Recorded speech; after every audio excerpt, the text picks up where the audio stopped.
What is up, podcast peeps? Glad you're back. We're glad we're back. After taking a break last week, the damn Buffalo weather almost killed my partner again. It's trying its damnedest, this damn Buffalo winter, but it didn't get him. But we just missed a week. It missed the Sweet 16. And, we went from sweet to elite. Now we're down. It's almost final. So we'll talk about all that, and everything else going on in the world of sports today on my fantasy podcast from myfantasysportstalk.com. I'm one of your hosts, Brandon Reed. Other host is up there in Buffalo. He's Dan Shaw. I guess he's okay. I hadn't checked on him in about 5 minutes. Are you still there? Yeah, I'm healthy. I'm on the mend. Seems every other week I get sick up here. Just the change in weather. We had snow last week. We hit close to the 40s today.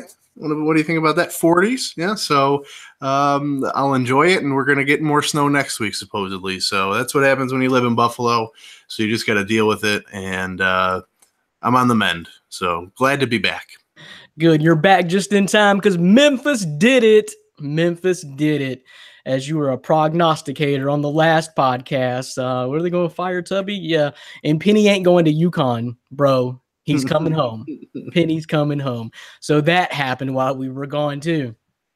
Yeah. Congratulations. I know a lot of the Memphis Tiger faithful are happy now. So we're going to be addressing it soon and even later probably because our boy Nick Pertins has a question for us. But Mr. Pertins is also talking some smack for probably one of my favorite days of the year, which is tomorrow, opening day of baseball. So he's in our fantasy baseball league, the MFST league. So I'm excited about that too. Tipping off or kicking off or batting off, leading off. We'll go with that one tomorrow. I can't wait. Well, and we probably messed up, Dan, by letting someone in the league that always writes the longest damn questions,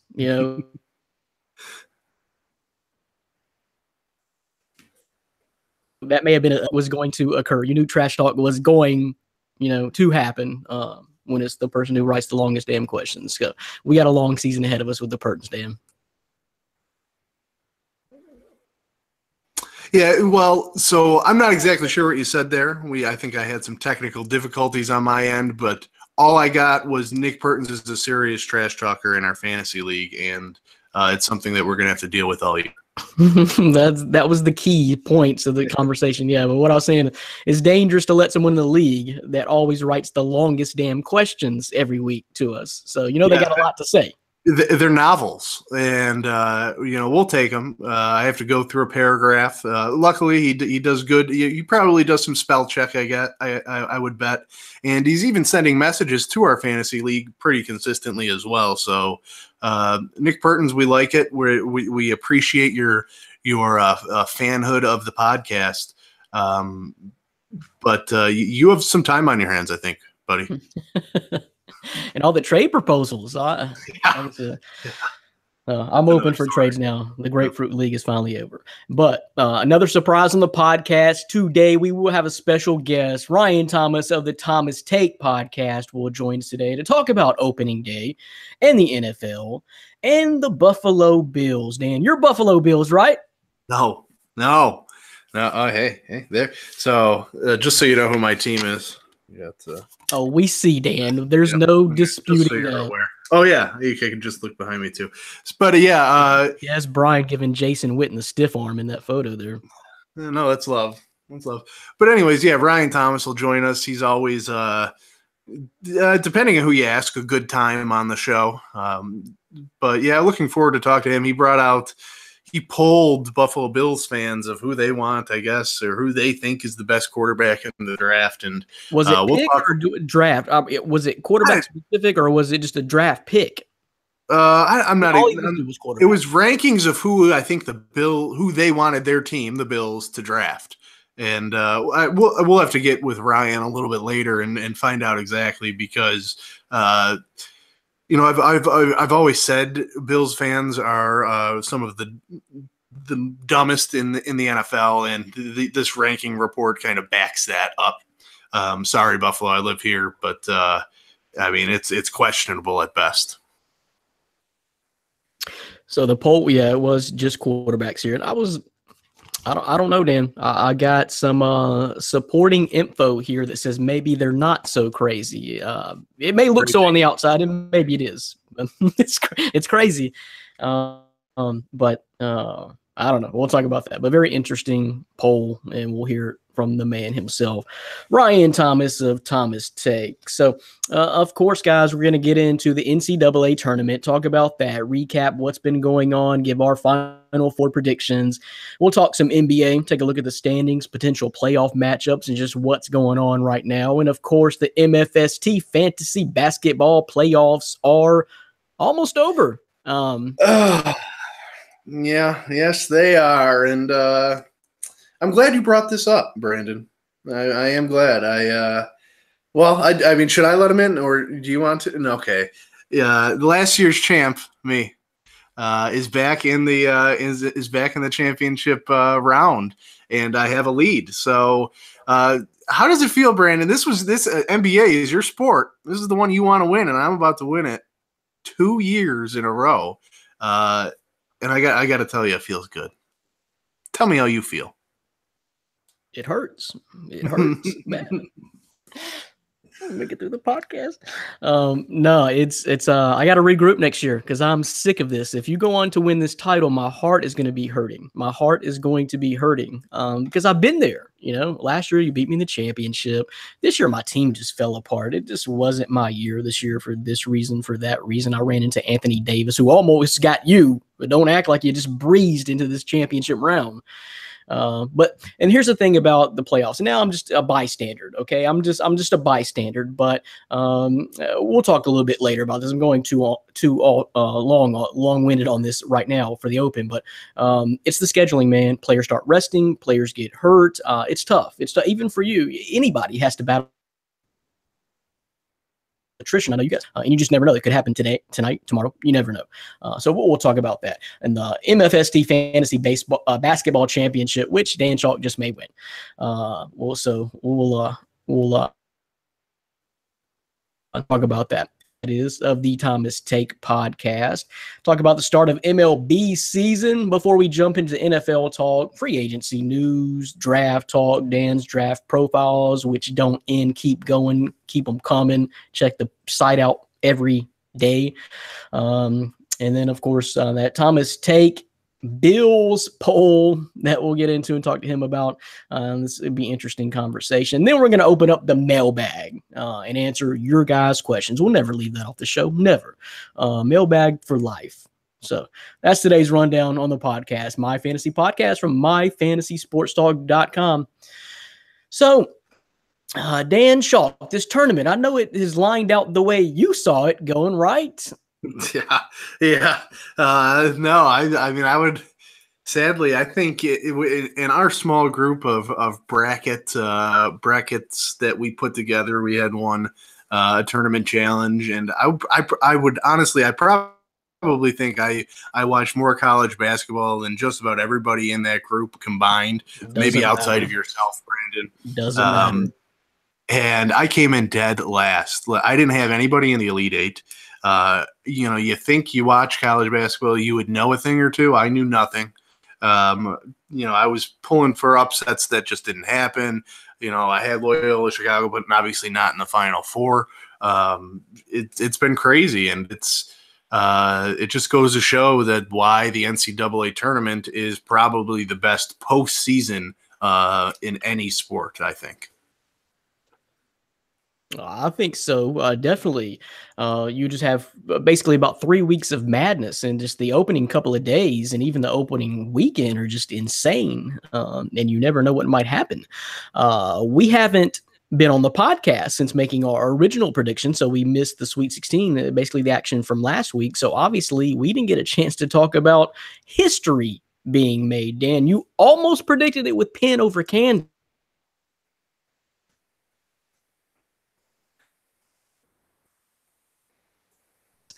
But the one you didn't see coming, which I told you, we talked about on the podcast, I did not like Virginia's style.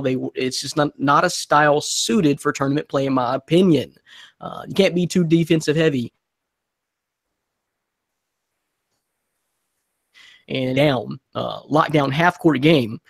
Well, you need buckets and you need reliable scores and reliable scoring options. So Virginia went down, and they didn't just go down to UMBC; they went down hard. Yeah. I mean, I had a feeling it was going to happen. I don't think I obviously didn't get the team correct, but Virginia losing their sixth man, not being able to score consistently is always going to be a problem, like you alluded to in a previous episode. And you got to give UMBC credit because I mean they shot lights out, they played great defense, and they were able to penetrate that tough Cavaliers defense that teams in the ACC struggled with all year. So you got to give credit to that to UMBC, but Virginia was probably coming in not on their A game with their injuries. And then just their lack of scoring punch. But overall, it was surprising. But it was wonderful to watch and see. You're watching something that never happened before. I think there was something like 0 and 160 something. I mean, that's crazy. Man, so history did happen, but by 20, wow. Yeah. So, but that happened.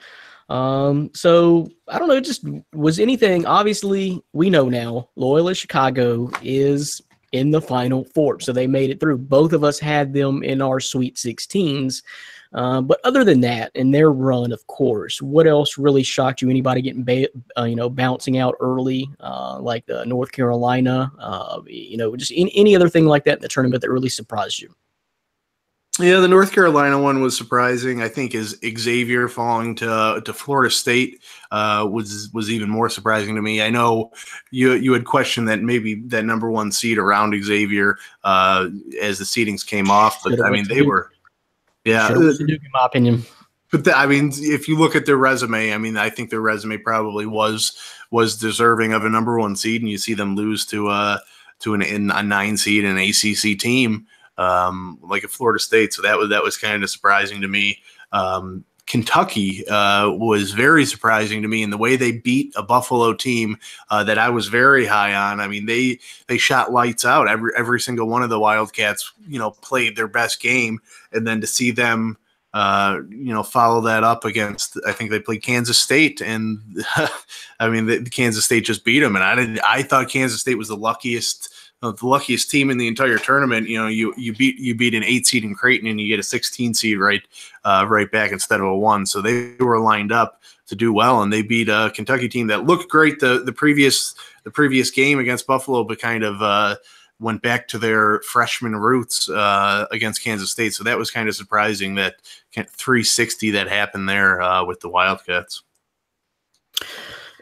And that's bound to happen with Calipari constructed teams. You're going to have those good years, those awesome years. Then you're going to have those down years where it's because you're relying on so many young players. And you know what? They're going to do it all over again next year. So that's the I don't know how, because it wasn't like that when Calipari was at Memphis. So I don't know how I would really feel about that as a fan, because yeah, you're getting to the Sweet 16 every year, but you're relearning a new group of guys every single year. It must be crazy. There's no other team in high level basketball, even high school, college, even the G League doesn't have that much turnover, I wouldn't think. So I don't know that I'd like that as much as a fan, but we need DDT on the show, because one of the surprises to me is don't let Syracuse in the damn dance. Lock the doors, chain the doors. If you let Syracuse in the dance, they're going to do what Syracuse does. Yeah, I mean, I don't know where it comes from. Throughout the regular season, they just look average at best, even on their good days. And then I don't know if it's just the 2-3 zone is suitable for the NCAA tournament, or if they just play above their level. If Jim Boeheim can get his guys to play, above what they've played in the regular season, it's kind of surprising. Because I mean, Boeheim doesn't recruit the way other teams in the ACC recruit. He doesn't get those top level guys. He gets good players, but they're not elite NBA, studs or superstars or future even starters in the NBA. So he's not getting the elite talent, but what he's able to do with it is solid. And I think that's why he's, a Hall of Fame coach. Yeah, no doubt. He's getting the Devendorfs of the world, great guys like that. But just doing it. The Syracuse, that kind of surprised me. They knocked off Michigan State on the way to face Duke, and only lost by 4 to Duke. So, you know,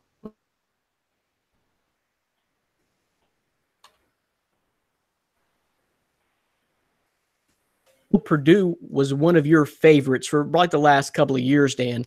And we learned that Isaac Haas had fractured an elbow early on, so I wasn't even sure how much he was going to play. He didn't even play the first game, did he? Well, it happened in the first game. Yeah. Yeah. It happened by halftime, I think, though, didn't it? It happened pretty early, and they were trying to craft a brace that was good enough that the NCAA would allow, and that didn't happen. So it's tough to see a senior like Haas go out like that. And I hated that region just because my 2 favorite teams of the year that I wanted in the Final Four, that I had predicted would be in the Final Four, played each other, and that was Purdue and Texas Tech. So those were 2 teams that I was very high on, and they were stuck seeing each other in the Sweet 16. So it was a good game, but ultimately I think Purdue without Haas, they kind of lost their offensive down low weapon. I mean, Matthew Harms is the better defense on the defensive side of the ball, but he doesn't have the low post game that Haas did, and the Boilermakers severely missed him, I think, when it came down to it, especially against Texas Tech.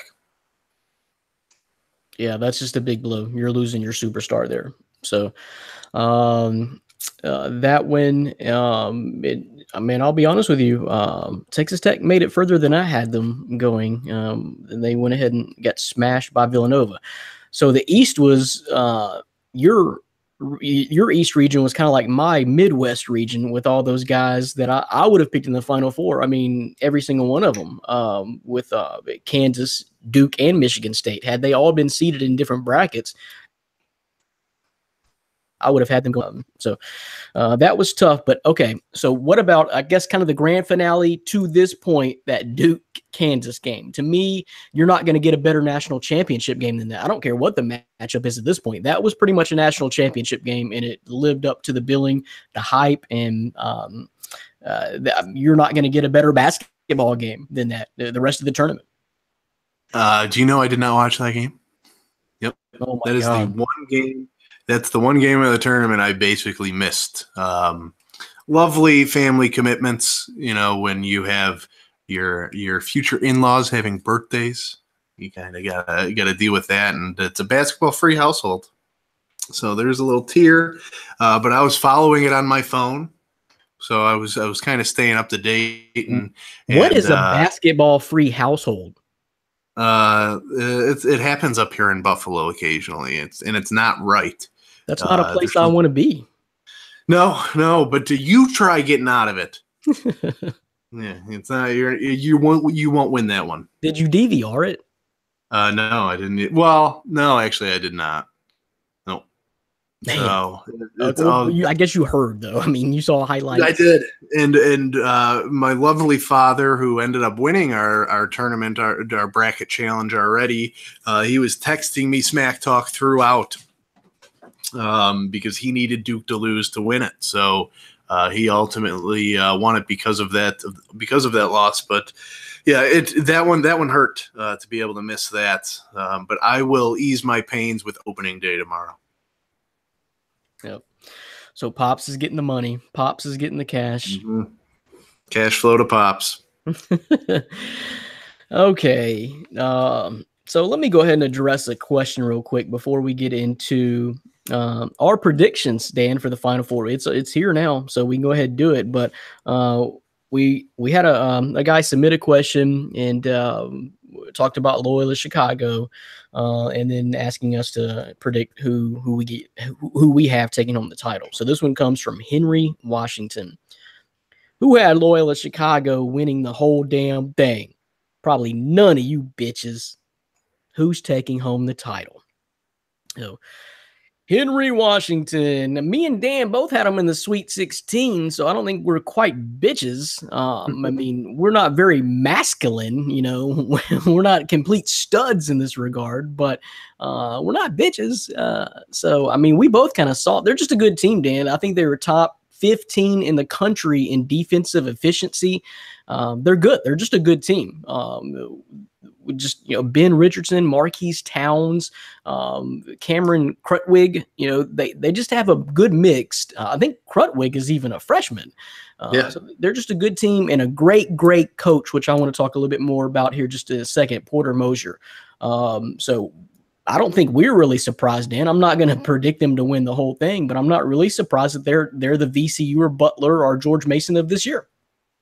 Yeah, I mean, you don't win more than 30 games in a year if you're not good. So definitely Loyola Chicago. I mean, they didn't really sneak up on me too much. I didn't obviously have them in the Final Four, but like you said, they're deep, they're talented, and they're still young. I think maybe only one senior is starting. Their best guy, Cluster or whatever. Custer. Yeah, he's a junior. So, I mean, this team, they have the potential to win it all this year. And they can be right back at it next year because, like you said, Krutwig's still a freshman, and a couple other their guys are still juniors. So, but will they have their coach? Is the question. Yes, well, if Sister Jean has anything to say about it, they will. She better pull her strings. So, but yeah, we're not really surprised about that. But they're the team. They're the team. So, you know, Henry wants us to predict who's going to take home the title now. While neither one of us are agreeing, Dan, we're not going to pick Loyola Chicago. Are you saying Michigan is going to beat Loyola Chicago? Oh no, I'm going Loyola Chicago. I had Michigan losing in the first round to Montana. Yeah. Okay, so you're not one of those guys, huh? No. I recognize the hot streak that they're on. You know, going through the Big Ten conference tournament. I saw something the other day. They really only lost to like 3 or 4 teams all year, and a couple of them were to like Penn State or something like that.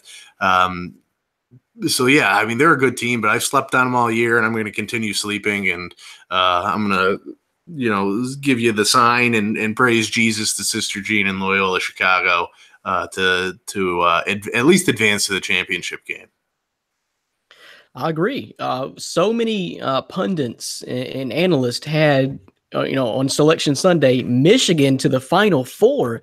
And Arizona, a lot of them had Arizona too. I bought into the Arizona because I liked Arizona, but I was not buying into Michigan, and I'll be damned if they didn't turn out to be right. You know, so, but I mean, I'm still not quite buying Michigan, and I guess I'm just hoping and praying for just an upset like that. But I never have, even through this whole process, really bothered to learn the Michigan players' names. I know they have an NBA prospect, Moritz Wagner. Anyway, NBA prospect type player on the team, but I just never really have bothered to even look at these guys and study these guys' names.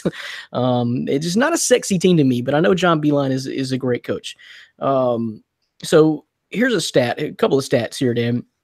First of all, I saw this last night that these Final Four teams, if you look at the Final Four teams over their last 10 games, so we're talking about 40 games, 10 games of the 4 teams, they're 38-2. There's only been 2 losses between those 4 teams in the last of their last 10 games, Dan. Yeah, that's impressive. I think that speaks to, you know, coming in hot into the tournament means something, because you're gonna, you know, if you're hot, if you're gelling at the right time, working as a unit, as all of these teams are, you know, that's gonna advance you far. Here's some other stats. I guess I'm going to kind of do some Wolverine hating right now. Not that I necessarily hate Michigan. I'm just not a believer. And you just I'm like you, Dan. I hadn't stuck with them through this whole time, this whole process. Not a believer. I'm not going to start believing now. But Michigan has more losses outside the top 150 this year than Loyola Chicago does. 7. Outside the top, no, I'm sorry. I think it was 5. I don't remember the exact number, but you can look it up. Michigan actually has more losses this year to teams outside the top 150 than Loyola Chicago does. I thought that was a pretty pretty amazing stat. But they've turned it around and got hot late. But Michigan's also been out rebounded in every single contest that they played in this double NCAA tournament, except that Montana game, which didn't you pick Montana, or at least threatened to pick Montana? I had Montana in the Sweet 16. And so that's really the only easy game Michigan has had, to be honest with you. Anyway that they didn't get out rebounded in.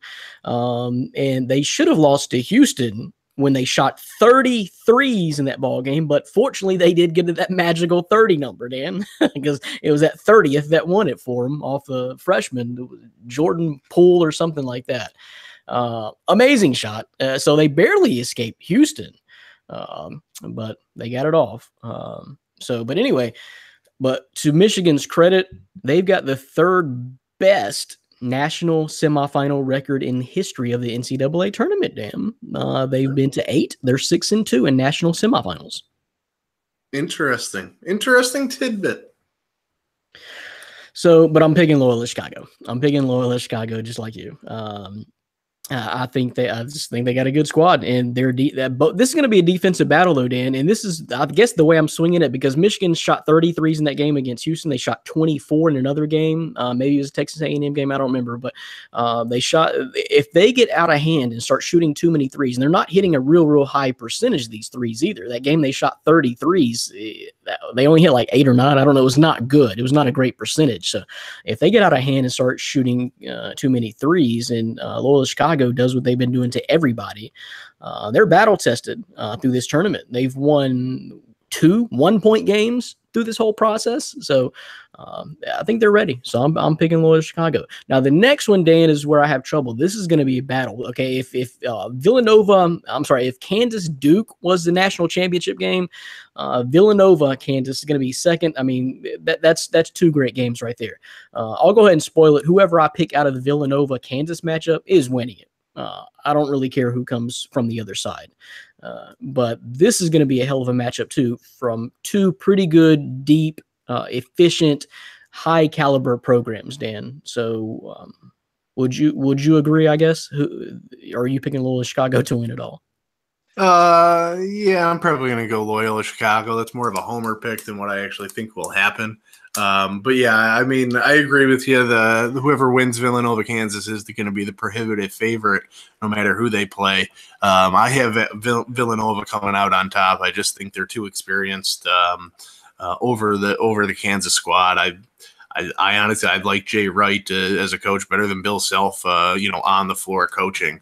So I like that Villanova squad. They just have more experience. They still have a lot of really good players, in Bridges, Brunson, and a couple other guys. So DiVincenzo or whatever, DiVincenzo, he can come off the bench. So, I like Villanova to come out as the victor. They're probably going to win the national championship, but I think it'll be a good game. Loyola Chicago isn't going to back down from anybody, so I think it would be tight throughout, no matter what.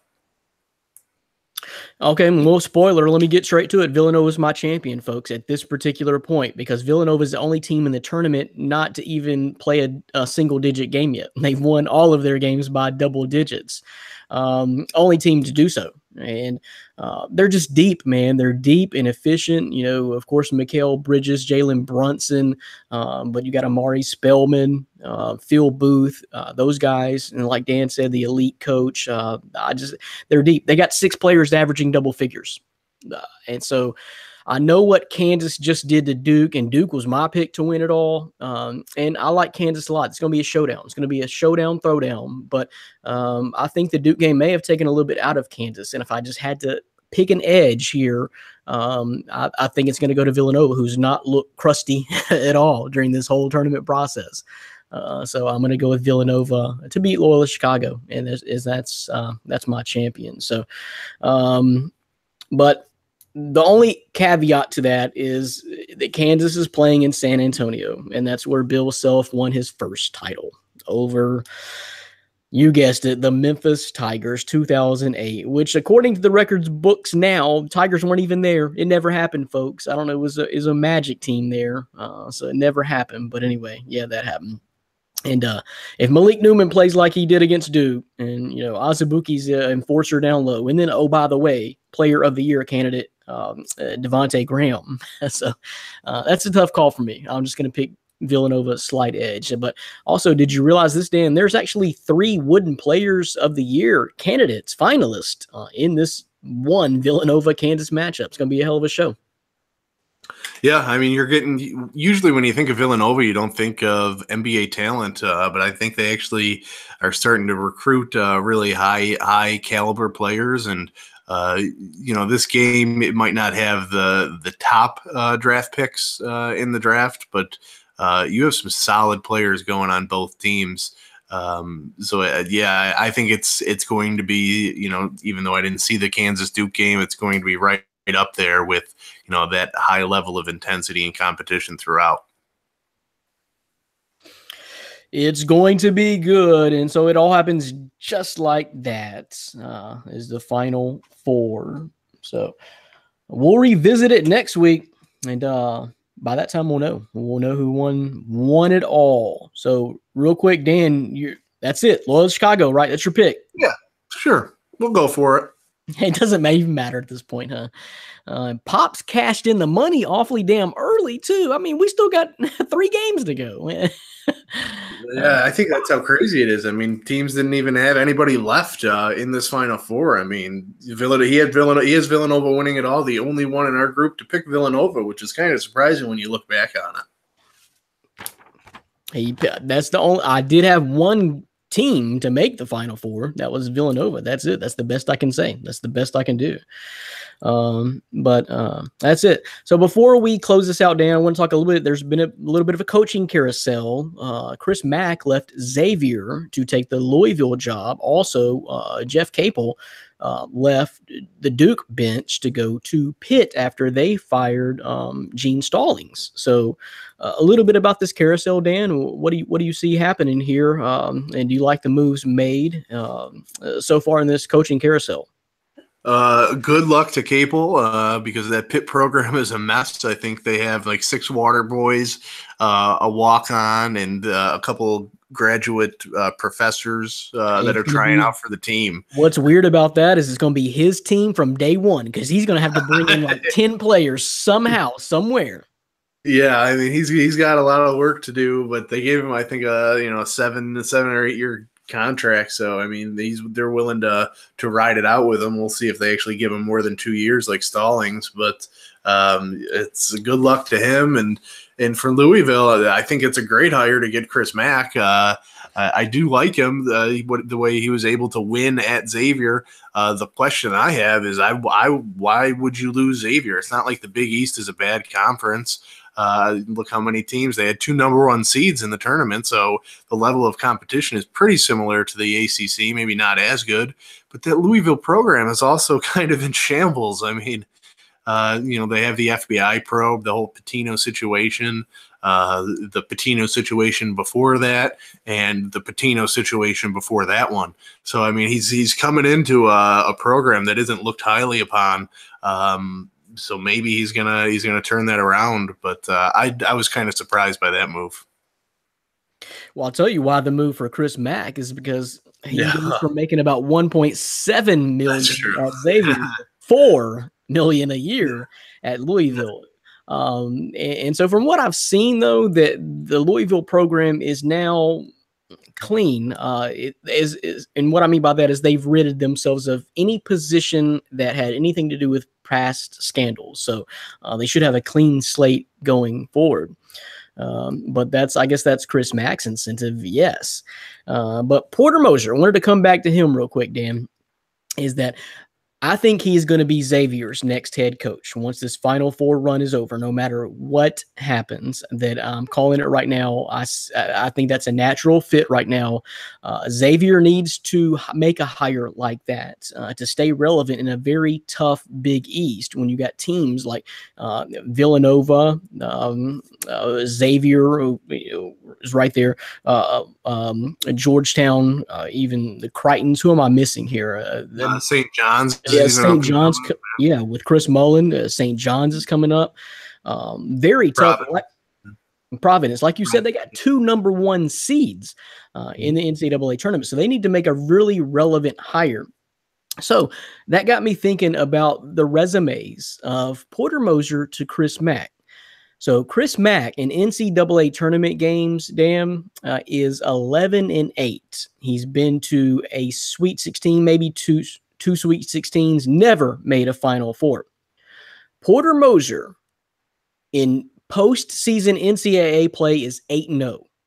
4 games in the CBI tournament, which they won 3 years ago. I know you may say it's CBI, but he swept it. He won it. He did what he did at Loyola Chicago. This year, 4-0 so far in the NCAA tournament and has already made a Final Four. He got his start coaching at University right down the road from me, just a little over an hour away from here, University of Arkansas, Little Rock. And he turned that program around from like a 4-win program team to 18-11 in 1 year. And like biggest turnaround in Sun Belt Conference history. That's what he did. So he goes from potentially making $420,000 a year right now. Not a bad salary. He's looking about $500,000 a year to coach basketball at Loyola Chicago. So I think that's the difference right there. But let me ask you, Dan, and the way I just broke that down with those numbers I gave you, who do you think actually has the better resume? Who may be getting the better deal here? Whoever hires Porter Moser or Louisville, who just paid Chris Mack $4 million a year? Yeah, I mean, I do. Obviously, you can't really deny Porter Moser's record. He hasn't lost, but you got to go kind of with the sample size. Mack has proven himself time and time again. Where you can look at Loyola Chicago, where were they, last year between that CBI victory and now? So, I mean. Obviously, Mack's going to get more money. Nobody's going to be dishing out $4 million for Moser, but I think Xavier is kind of a natural fit. You're staying in the Midwest, and I would like it if I were Xavier, and I'm sure Mr. Moser isn't going to be turning down a sizable raise, which he is due to earn in a short time. Yep. I think somebody's going to be getting a steal with Porter Moser. I've seen enough of the sample size. He's taken 2 programs and just flipped them immediately now to the Final Four level. So I think he's legit. I think he's the real deal. So we'll see what happens there. But I'm predicting that right now, Xavier. I think that's a natural fit. That's I think the largest program with an opening right now, and I don't think there's a larger coach out there right now than Porter Moser. We'll see what happens. Maybe he wins the whole damn thing like Dan Schalk predicted, and he has his pick of the game. Maybe he can't. Maybe North Carolina runs Roy Williams out of town. We want Porter Moser. You don't know what might happen, but we'll see. Final Four this weekend. We'll talk about it next week. Up next, we'll talk a little NBA and let Dan have his moment of glory here. MFST Fantasy Basketball Championship is underway. Next. This is My Fantasy Podcast from myfantasysportstalk.com. Thanks for listening. Thanks for watching. However you may watch. Thanks for visiting the site every day, which you should. If you ain't, you should. myfantasysportstalk.com. I'm Brandon Reed. My partner is Dan Schalk. So a little NBA talk, Dan. Anything been surprising you in the NBA as of late? I'll tell you what's not surprising. Steph Curry's ankles, knees, legs, lower extremities, his arms, his mind. That's all garbage. So, yeah, I mean, that's it wasn't even, man, I didn't even cast it out there very far, and then I was pulling it back mid-motion like he's going to take off and run with it, and you sure did. It did not take you long. And we'll have a questioner in the mailbag who has a pretty similar sentiment to I, and that's why he got his question picked out to this week. Mm-hmm. So we can read on air because it speaks volumes of truth. Yeah, somebody's been watching the podcast because you know exactly how to get your question read on this air, especially when Dan filters the questions. Faux show. But yeah, I don't know, man. We're eliminating teams. The Grizzlies. We'll get to Nick Pertins in a second, and I don't want to talk too much about it. He actually wants to talk more Memphis Tigers basketball this week, but the Grizzlies are starting to win games, but it ain't because of Tyreke Evans, Dan. Man. Maybe you should have traded him to me back when I asked. I already got Derek Favors. I picked him up. That's who you offered me. I ended up picking him up anyway, so it worked. But I think it's even more impressive for my team to do this with Tyreke Evans constantly being a little whiny guy and just leaving the team for personal reasons. And I'm still dealing with John Wall's injury, and I'm still able to make it to the championship round. So. Thank you, Brandon, for saying my drafting skills are amazing and my fantasy ability is off the charts. I know that's what you were going to say, right? No, actually, I was trying to talk about the real NBA here. We weren't even to that point yet, Dan. I was talking real NBA here, but you went off onto your own personal glory. I did. Just a glory him, like Indiana Jones. Okay, so let me start this thing off. A lot of teams are eliminated from the NBA playoffs already. There's only like eight games or so to go. But so have you even looked at the standings lately, Dan? Because the Houston Rockets are 7 games better than the Warriors in the standings. I think it's pretty much over as far as seedings go because Houston, I guess, is 7 games or 6.5 ahead of Golden State for the 1 spot. And then Portland is another 8 games behind Golden State for the 3 spot. So as far as that 1, 2, 3, we're pretty much it's coming down close. But you don't want to know who's in that 4 spot battling Portland for that 3 spot, Dan, because it's not something you predicted. It's the Oklahoma City Thunder. Yeah, well, I could tell you they will be a short-lived playoff run. They won't be advancing to a Western Conference Finals or anything like that. So because right now they'll be facing the Timberwolves. Wait, who would? No, they actually. Sorry. Yeah, sorry. Yeah. That would be a good matchup. I would like that. I would pick the Pelicans to win in that first round. New Orleans really hasn't missed a beat when losing DeMarcus Cousins, Dan. I think they've actually moved up a couple of spots.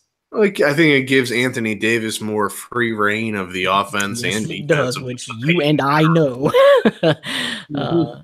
See, that's the whole thing, man. If DeMarcus Cousins wouldn't have got hurt, maybe I would have been playing you last week in the semifinals. Well, yeah, that I would have enjoyed that because the victory would have been so much more sweeter. It would have. No, it would have. It was set up perfectly for us. But anyway, are you surprised at all? All kidding and hatred aside for Steph Curry, are you surprised that the Rockets now have a 7-game lead for the 1 seed out west? I don't know how many games they've won in a row. I mean, it's I think it's at 10 now, but they just came off like a 12-game win streak too. So no, I'm not surprised just because of the injuries Golden State has dealt with, not only with the glass man Steph Curry, but Kevin Durant has missed some games. Draymond Green has missed games. So I mean they've done well, I think, for all the injuries and things that they've dealt with. So I mean, to me, it's tough to go against Golden State as still the favorites despite being the number 2 seed, but there's that huge question mark surrounding, Steph Curry's lower body and how terrible it is. It's just terrible. It's awful. It's probably the worst lower body in sports. Ooh, man, I can't wait to get to this question and talk to you and Sriti Nagoni about this. Because I got an answer for you. I'm glad he asked this question. He or she. I'm sorry. It's difficult names. I don't want to show disrespect either way. So it's not a first name I'm familiar with. Sriti Navagoni. If I'm even pronouncing that right. So, but anyway, I want to talk to you about this a little bit later. So it's going to be biased. Maybe I need to bring in somebody else. Maybe Ryan Thomas will help me out here. But anyway, are you surprised Portland is a 3 seed out west? Yeah, I kind of am. I mean, they've made some good moves, like last year's trade deadline, getting Nurkic from the Nuggets. I think he's a great big man. And obviously Dame's playing out of his mind. He's still got McCollum and some other pieces there. But I am surprised in the West that they're the number 3 seed, and obviously their first round matchup would be against the Spurs. And I, How are they just whenever keep you see pegging Spurs, along? you don't think, They just keep climbing in there, just staying relevant. yeah. But I mean, it's even thinking of them as a 6 seed going into the season. I would guarantee them top 4. But who would have thought Kawhi Leonard not playing? I mean, I assumed he would, and there's that whole saga. But they're going against that. You know, you think that would be a locker room cancer, but they still can manage to win games. So Rudy Gay has been in and out of the lineup. Pau Gasol's been in and out of the lineup. Ginobili and Parker are basically useless now. Seriously, they're not playing many minutes at all. They're playing like 12 minutes. And all that being said, I wouldn't be surprised that they would beat the Trailblazers in the first round. It wouldn't be surprising to me. So that just speaks to, I think, their coach and how good Pop is and what he's able to do with the players in his system. Okay, so to wrap up the West, the way the standings look right now, Dan, I just want to talk to you about the Minnesota Timberwolves. They are slipping. Jimmy Butler, of course, hurt, but man, they're hanging on to a playoff spot. They're 8 right now at 42-33, and in the 9th spot is the Clippers, who are 40-34, virtually tied with Denver, battling it out for possibly an 8th, 7th spot. That's it, though. Nobody else has a chance. So are you a little surprised about Minnesota and the way they slipped, or does Jimmy Butler seriously just do them in? What has it been like about 2 months now that he's been gone? Yeah, I mean, I think I just look at them last year when I was so high on them, and they didn't have Jimmy Butler, and they weren't a playoff team. So I think he means a lot to them. And to me, I was always a big Andrew Wiggins believer. You know, he was always called the next LeBron James, coming up through high school, and he's obviously not going to be anything close to that. Yeah, he can give you 20 points a night, but he's not a game changer to me. He's not somebody who can take over and will win you a playoff game. Heck, he can't even get his team to the playoffs barely. So he's a solid starter, but I don't think he's anything special the way he was kind of led the public to believe coming in the last few years. But now that he's been in the NBA for some time, he's a solid starter, but I don't think he's anything special. And that drastically hurts my belief in the Timberwolves. Yep. I think he's a lot more is better in a Robin uniform than a Batman uniform. Yep. But that could be good too. And they got Jimmy Butler and Karl Anthony Towns. I mean, Karl Anthony Towns is their Batman. To me, in my opinion. But Jimmy Butler makes it happen on the defensive end, where I think Wiggins is still kind of lacking. Well, and Jimmy Butler is an explosive scorer, so you need that too. It's a very dynamic team with all of them together. They got up to as high as a 3 seed. So throughout the season stretch, though, right? I mean, they were up there until Jimmy Butler got hurt. But there you go. That's the West. Grizzlies nowhere to be found. But also neither are your Charlotte Hornets, Dan. Gave me so much crap early in the season when the Hornets beat the Grizzlies. I'm like, that's a defensive team right there. That's how defensive teams do it. You're not making the playoffs either. But I'll tell you what, damn, Dwight Howard has been on a roll. He had a 2-game stretch where he had 53 points and 50 rebounds in 2 games. 32 point and 30 rebound effort just about a week ago. So what do you think happens with the Hornets going forward? I think they'll eventually blow it up and probably just start a whole rebuild. I mean, they have great pieces: Kemba Walker, Dwight Howard, Nick Batum at times. Michael Kidd-Gilchrist is never going to be worthy of that number 2 draft pick that he was. Jeremy Lamb, Malik Monk.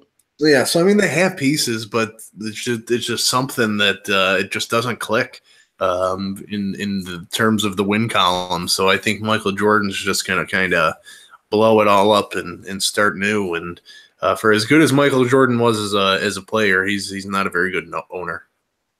Do you think, and Kimba's been explosive, but do you think Kimba may be suffering from a little bit of that syndrome that Isaiah Thomas does? Ultimately, when it boils down to it, is just kind of undersized. I mean, just a little bit undersized to be a full force 5-on-5 playoff team. And you see the news of Isaiah now possibly having to have another surgery, I think, and Lakers probably wanting to move off of him. So, unfortunately, we may be seeing the end of Isaiah Thomas pretty quickly. So do you think Kimba falls in that category, not injury-wise, but just stature-wise and just in the NBA? Yeah, and I think he's too dependent on driving to the lane. You know, you see like some of the other guards, we'll just say Steph Curry, James Harden, they'll step back on you and make a jump shot without a hesitation. And Kemba will do that too, but I don't think it's consistent enough where he's able to do that. He relies too much on driving to the lane, and with that smaller size, it's just not always reliable that you can depend on that night in, night out. I'd be interested to see what the breakdown was in matchups against Philly this year, where he had to go head-to-head against Ben Simmons, the much larger guard, if that's who was guarding him one-on-one. But I'd be interested to see that and how that game turned out for Kimba throughout the season. I'm sure he did okay because he's been doing okay. He's been on your fantasy team all year long. You know, yeah, I'm not saying. Yeah, no, I'm not saying bust by any means, but I'm just saying when it boils down to it. So right now, top dog in the East, Toronto, they're probably going to be the top dog in the East. They're up by 3.5 games right now. Like I said, with just a handful to go. Boston is number 2. Cleveland has climbed back up to number 3, but hot on their trail is Philadelphia, and you've also got Indiana right there as well. But that 1, 2, 3 in the East is pretty much that's pretty much done too. Toronto is going to be number 1 as far as I'm concerned, unless a miracle happens. Boston will be number 2, and then Cleveland, Philadelphia, or Indiana possibly number 3. Yeah. I mean, going into the season, I didn't see Toronto being the number 1 seed, but I mean they're playing great ball. Whether or not they can actually show up in the playoffs, if Kyle Lowry and DeMar DeRozan, if they can be the same players that they are in the regular season into the playoffs, then maybe they can have something. But as bad as they look, I'm still leaning Cleveland. I like Boston a lot. But now with Kyrie Irving being down, you know, he had a knee procedure, not supposed to be out long, but that's always kind of a little scary to me. So I'm back on the Cleveland train, as you still have to beat them to go through the East, and I'm not sold on any one team. I would love to say Philadelphia. I think they actually have the most talent, but it's more potential at this point than talent, like on the floor. In the playoffs. What if Boston can get Kyrie and Gordon Hayward back at the same time? Let's say second round of the playoffs. That's a pipe dream. I don't see Gordon Hayward coming back, but yeah, heck, if he did, yeah, I'm switching back onto that Boston train. But I would need to see it to believe it, and I don't want my star point guard getting his knee scoped, a couple weeks before the playoffs start. That's kind of scary to me. Yep, that is true. And Golden State is maybe doing some wishing and praying too. We'll talk about that, as they're not at full strength either. So up in the air as far as the NBA Finals goes, with some injuries that have to kind of shake out. So, but right now in the MFST Fantasy Basketball Championship, our own Dan Schalk is up 468 to 366. You've got a 100-point lead and climbing over New York Storm. Who is the young guy's name? Daniel Kalura? Second place is his name. And you've been branded, Daniel. That's what happens. I deal with it, man. I'm sorry. You've had a hell of a season if you don't win this. But yeah, you've just been branded. So I've lost 3 times in the regular season this year. 2 of those times have been to the guy I'm playing in the championship. So you're never going to beat me 3 times in 1 year. So I mean, it's just tough for him. But he got the best of me in the regular season, so props for that. But not now. You're really lucky, Dan. He is without Kevin Durant and Chris Paul, which is making a little bit of a difference in this. Chris Paul came back last night, and he's scored a ton of points, and Kevin Durant's coming back tomorrow. So, talk to me when John Wall and Tyreek Evans play. So, okay, but we're going to kind of wrap this up. Here's the guys. So this is our championship in the MFST Fantasy Basketball League. Daniel Kalura goes by New York Storm. And his team consists of Shabazz Napier, Tim Hardaway Jr., Taurean Prince, Aaron Gordon, Andre Drummond, Josh Richardson, Al-Farouq Amino, Ricky Rubio, JaMychal Green, John Collins on the bench right now. But heavy hitters, which kept him going all year, which I aforementioned, Kevin Durant and Chris Paul. He's also got Paul Millsap, Drew Holiday, and Danilo Gallinari. Our own Dan Chalk, which goes by last year's champ.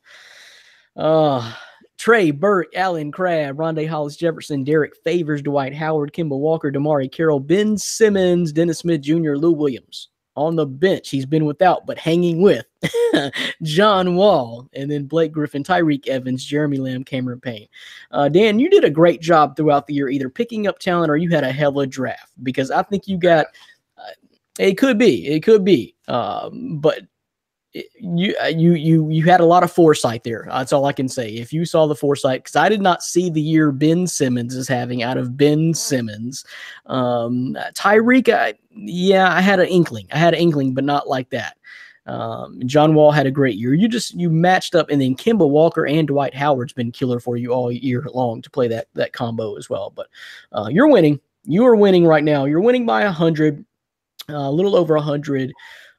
Halfway through the matchup, we'll say. So we'll revisit it and see what happens next week and crown a new champion. It's not a new one. The same one twice. Okay. Well, okay. That too.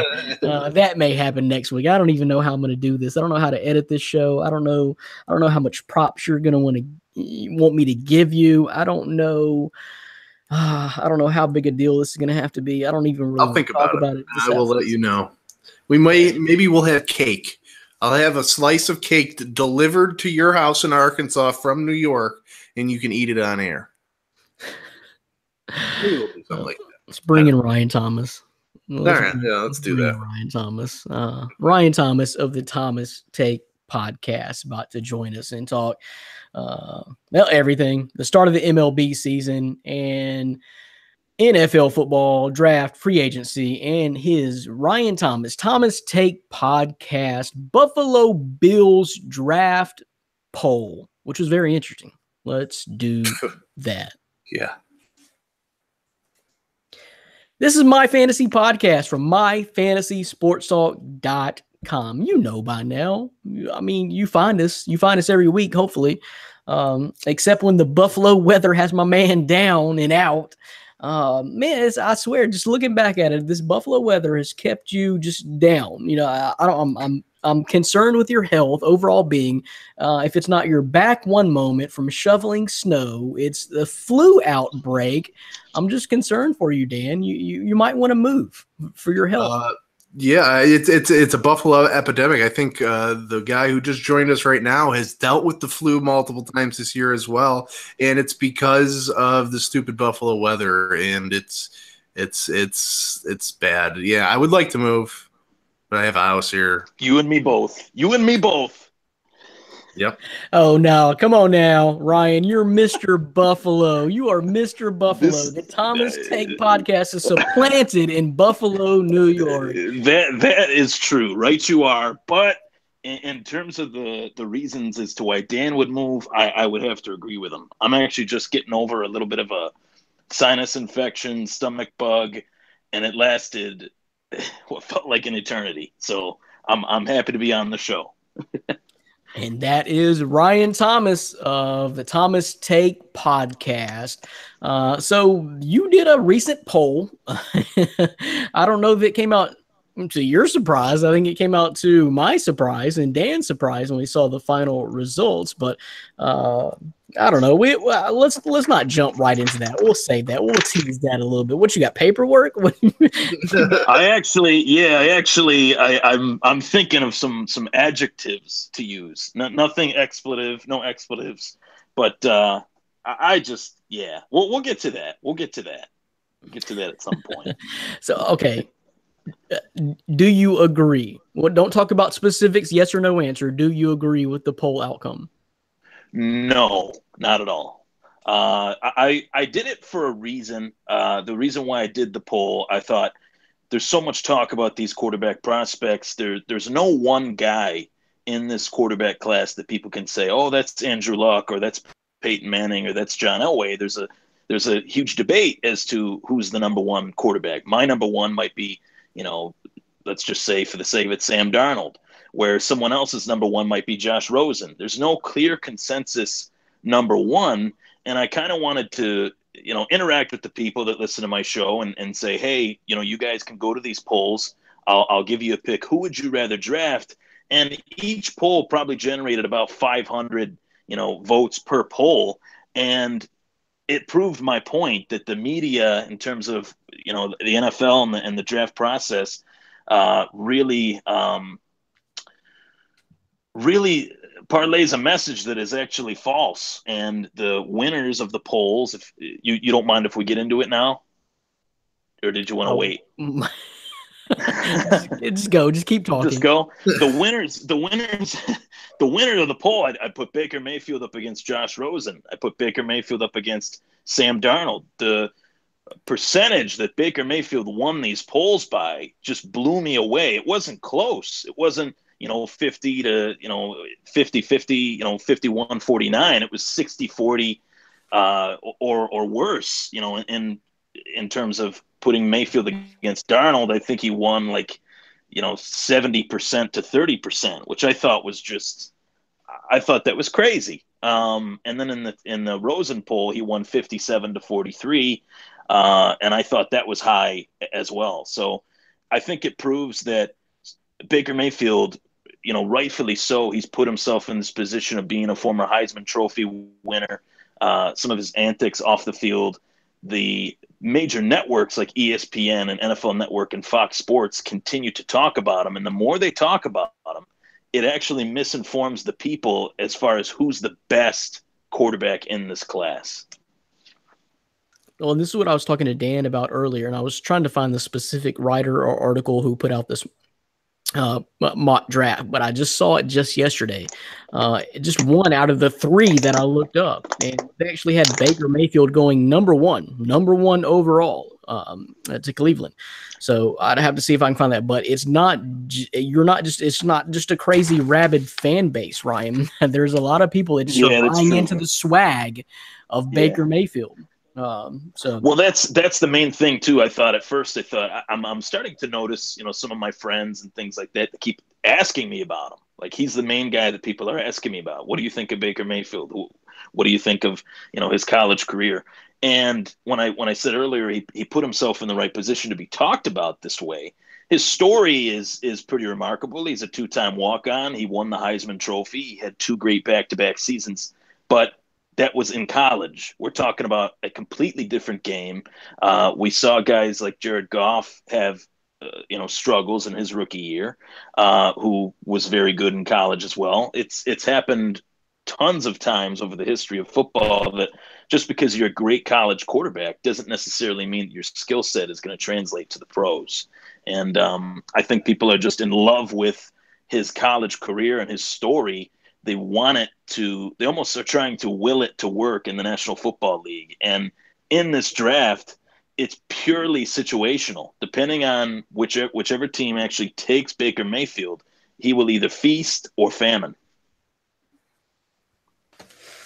Okay, so let me ask Dan about that real quick, and I'm going to ask Ryan if you can flip that phone if you can while I'm talking to Dan here. But Dan, as far as the skill set, are so many people just falling in love with the swag of Baker Mayfield, or is the skill set there to possibly warrant an eventual, say 3 years down the road, to say he was a top, I'm going to even say 5 or 6 pick? Do you think the skill set is potentially there, Dan?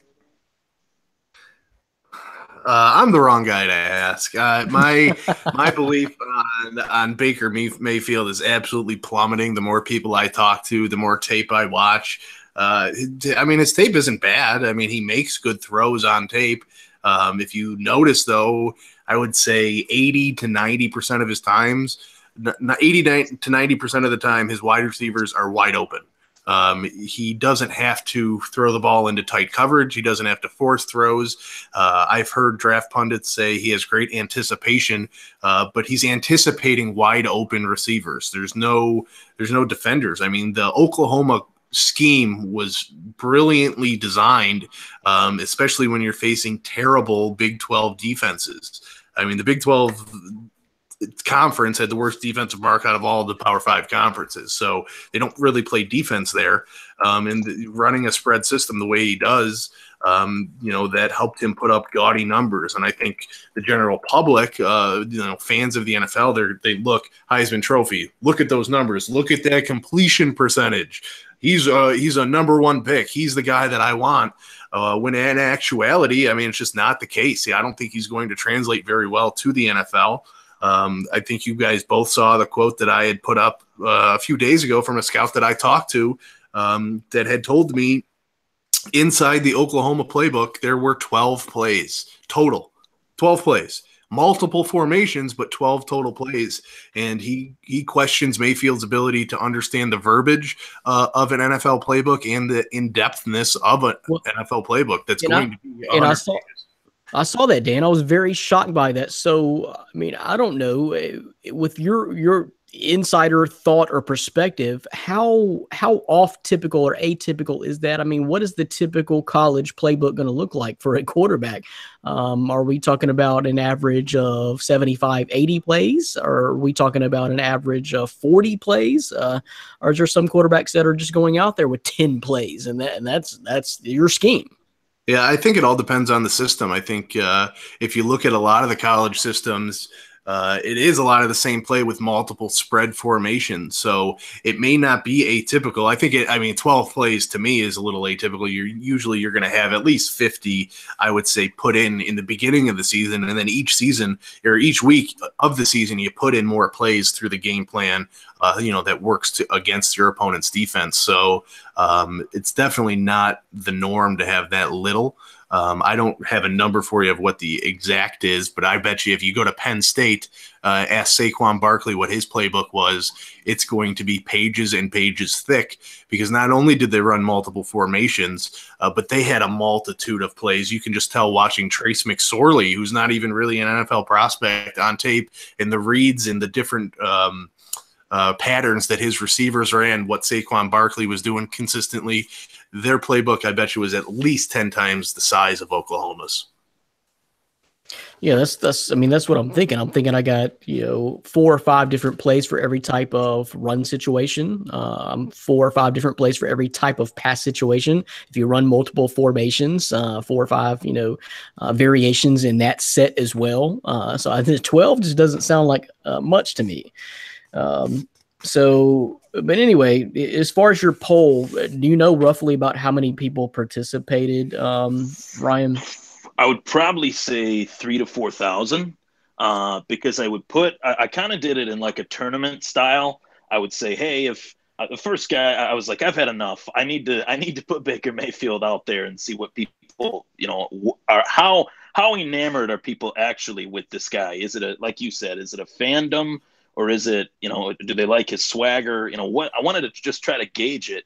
And I put him up against Rosen first, and it was 57 to 43. Put him up against Sam Darnold, and it was 70 to 30. So both polls, they were shared on the same exact groups, the same exact people practically voted in both polls. And he was killing the competition. I also did Allen versus Jackson. Allen was 80% to 20%, which I thought was very interesting. And I also did Rosen versus Darnold. Rosen was at 58%. Darnold was at 42%. So one I did as well was Darnold versus Allen, and Darnold actually beat Josh Allen. I think that was 57 to 43 as well. So it was around the same amount of people per poll. But Mayfield really dominated whatever poll he was in. Well, I think the problem Dan is going to have with this poll is that he's proclaimed Josh Allen to be his best quarterback prospect, and there was 3 guys in this poll that was ahead of Josh Allen. You're telling me he's the 4th a fourth prospect according to the fans. According to the people that I communicate with on my show, and they know, I haven't necessarily put out a ranking. I put out each quarterback. I don't know if either of you saw the status that I posted, but I put it out as who has the highest upside, who's the most talked about quarterback prospect, who's the most polished, who has, who checks off all the boxes. I put Mayfield as the most talked about, Allen as the highest upside, Darnold is the guy that checks off all the boxes, and Rosen is the quote unquote most polished passer. Rudolph, I gave him huge compliments on his deep ball, which I found pretty interesting in watching tape on him. And Lamar Jackson's obviously, to me, the most athletic quarterback in this draft class. So to me, I mean, the guy that I like the most, if people were to ask me, I would say it's Sam Darnold.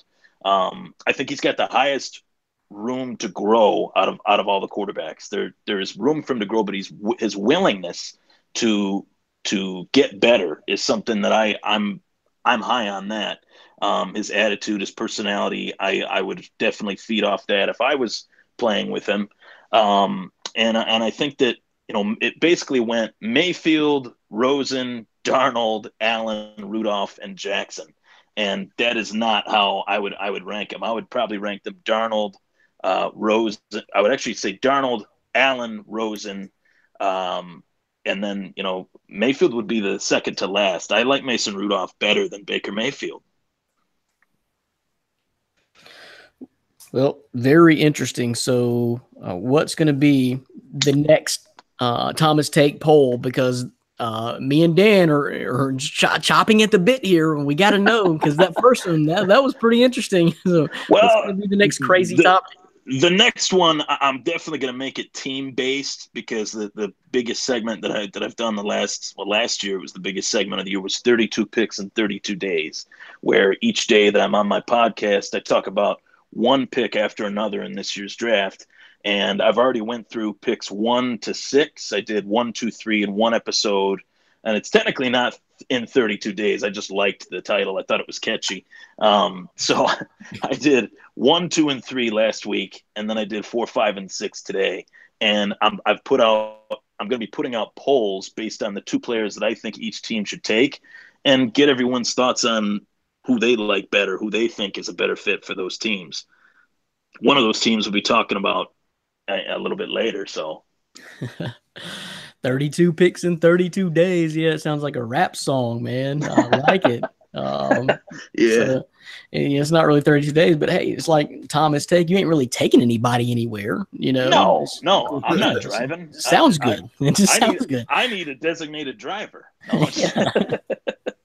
No, it's been a popular episode, segment in the show because I don't want to. Obviously it gets exhausting talking about the Buffalo Bills all the time, so I like to mix it up. There's MMA, there's the 32 team stuff, and boxing and all that stuff. So plenty more to come. I think Dan talks about the Buffalo Bills way more than he would like to. He's just submerged and forced into it. But well, I've been sick all season. Maybe. Oh man! But yeah, check out Thomas Take podcast. And are you on the Thomas Take podcast? What's your Facebook page, or how should people find you to get to your next poll and communicate with you? Of course. So I'm an inviting guy. I like communicating with people. People can add me on Facebook, Ryan Thomas, host of the Thomas Take Sports Podcast. You just type that in on the Facebook search bar. I pop right up. They can also like my Facebook page, which is facebook.com/Thomas Takeover, which is a WWE-esque nickname for the show. One of my favorite lines that Conor McGregor said is that he was not here to take part. He was here to take over. And I have that same sentiment as well. Not here to take part, just here to take over. And that's kind of why I coined that. But I really enjoy communicating with the listeners and the viewers. I go on Facebook Live, talk about breaking news and sports and stuff, whether it's baseball, football, MMA, you name it. If I find it interesting and I feel like people will gravitate to it, it's definitely something that I enjoy. They can check me out on the Facebook.com/Thomas Takeover, my YouTube channel, the Thomas Take Sports Podcast, as well as my Twitter. I'm so sad at the lackluster, weak amount of Twitter followers I have. I need people to get onto Twitter and follow me. Make it happen. You were late to the Twitter game. And, yeah. When I first got to know you, I quote Ryan Thomas is, "I hate Twitter. I'm not on Twitter." And then shortly after you got a Twitter account. So, well, after 2 years, I figured out how to use it. That's the thing. Yeah, it's good. It's good. But yeah, that's how to plug the little plug for Ryan Thomas. And I'm sorry, you're not going anywhere. It was a good time to plug yourself, but you're not going anywhere. You're staying with us. But I want to talk about some NFL free agency news now. And Dan, my team is making moves out there. I don't know if you saw, but the Titans signed Blaine Gabbert, possibly move of the year. But in all seriousness, though, trying to become the Patriots of the South. I think you may even coin that. With of course signing Dion Lewis and Malcolm Butler, 2 Patriots. You're signing champs right there. I like it. So. The Titans are making moves. What's hot in free agency right now? The Cowboys are making moves, signing a lot of backup offensive linemen. We'll get to that because we do have a question. I didn't want you to get too deep there. You couldn't wait. I'm like, oh, Dan, don't spill all the beans. Yeah, we got to talk about this a little bit later right here. So I got paper too, guys. It's kind of been a little bit of a lull going on, but one of the latest. Well, we're going to keep talking Buffalo. Is the Bills signing A.J. McCarron was a big one for me. I actually liked that move. One of their few signings I actually did like, as opposed to that terrible Vontae Davis signing. So are we still going for a quarterback, Buffalo? Or is AJ, you're just signing him to be the backup? Or are you going to give the guy a chance? I mean, this is so many quarterbacks you can keep on that roster. To me, I don't know if you're going to do that. Just give him the chance and invest in other positions. That's what I would do, but I don't think that's going to happen. I think you're going to see the Bills probably go for a quarterback. But I like McCarron. I think he's a starter in this league. So I would roll with him, especially if the Bills don't move up or don't want to move up. I wouldn't mortgage future draft picks for a chance to get maybe your guy, because you're not sure if you move up to 5, if maybe your guy's going to get picked 4th or 3rd, or maybe you're going to have to settle for a guy. You don't want to settle for a franchise quarterback while mortgaging your future to do so when you have a possible heir apparent in place now. So I personally wouldn't risk it, but that's not Buffalo, so we'll see how that goes.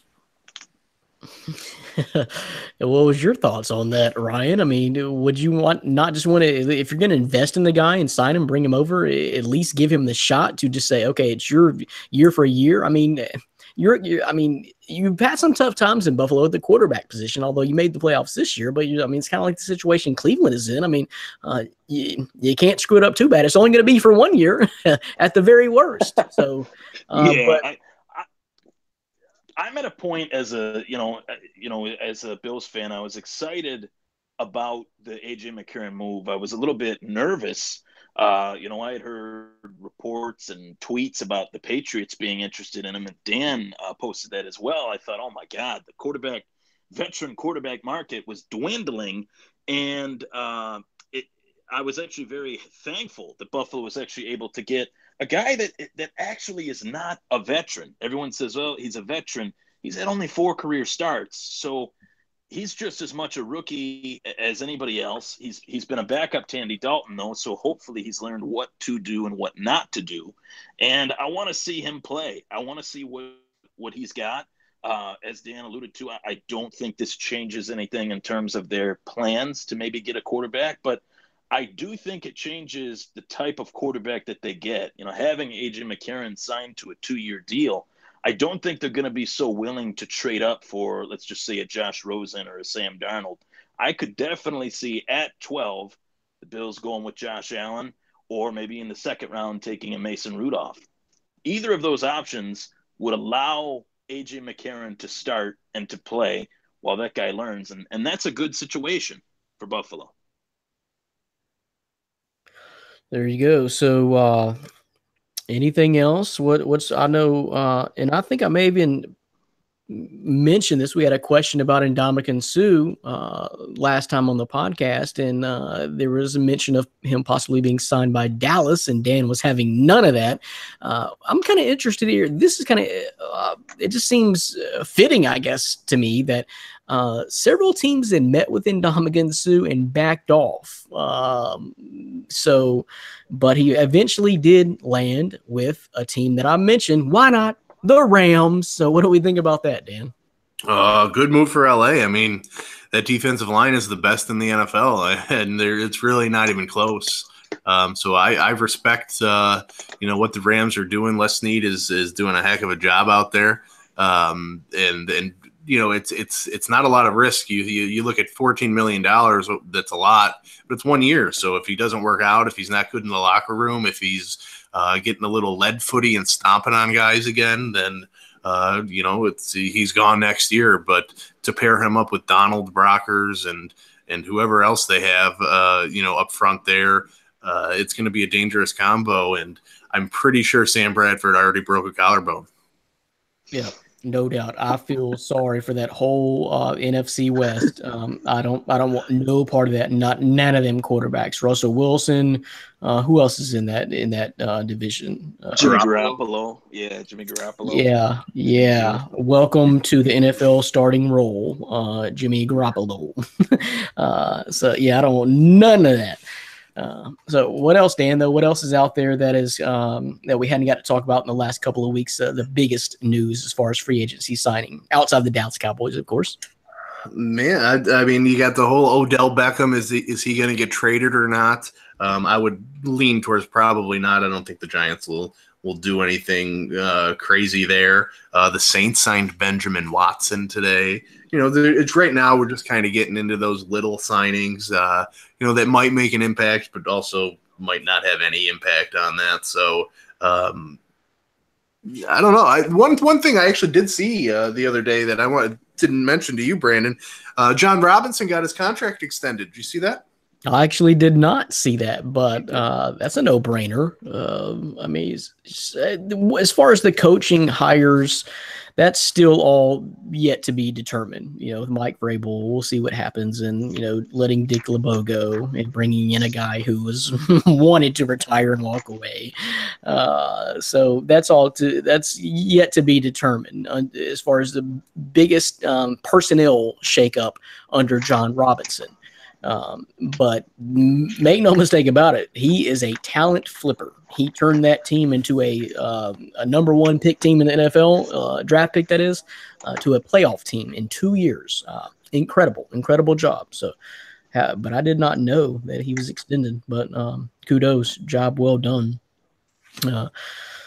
Any other free agency news? You mentioned Odell Beckham Jr., Dan, and I don't know if you guys saw this, but it was reported today that the Giants are willing to consider anyone who wants to trade 2 first-round picks for Odell Beckham Jr. To me, depending on which team you are, I'm going for that. 2 first-round picks for Odell Beckham Jr. I don't know if what's grown sour here. I know the owner, of course, John Mara, is, I guess, came out and said he's just sick of answering questions about this. And, of course, with the video with the French stripper with the cocaine, I guess. But what's more alarming to me about that whole video is that he's eating pizza. No, you don't want to be eating pizza, Odell. No. Wrong. But anyway, he's sick of, John Mara's sick of answering questions about that. But is this likely to happen, or is that for real? Dan, 2 first-round picks for Odell Beckham Jr., yay or nay? Yeah, I mean, I think a team would definitely be willing to do it. I just don't see the Giants are being the ones that pull the trigger. I think they're going. I think it's all talk. That the New York media and fan base, I think, would, just absolutely destroy the Giants if they traded away Odell Beckham. I mean, 2 first-round picks, that's a solid return. I mean, it's not it's not chump change. You could flip that into something better, potentially. Yeah, definitely. But at the same time, you might not ever be able to draft an Odell Beckham Jr. in the draft again, first round, second round, any round. He's not, a receiver that just comes in every year and is available to be drafted. I mean, he's a number one receiver, a franchise receiver for a reason, and those don't happen very often in the draft.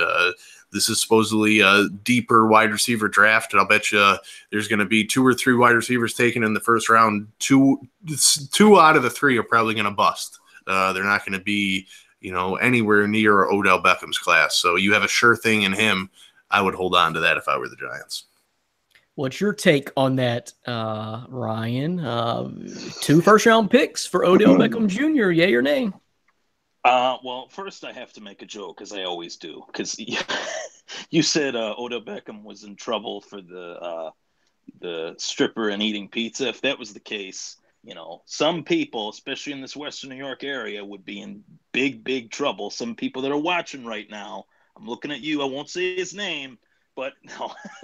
Anyway, I think that trading 2 first-round picks, it depends on what situation you're in as a team.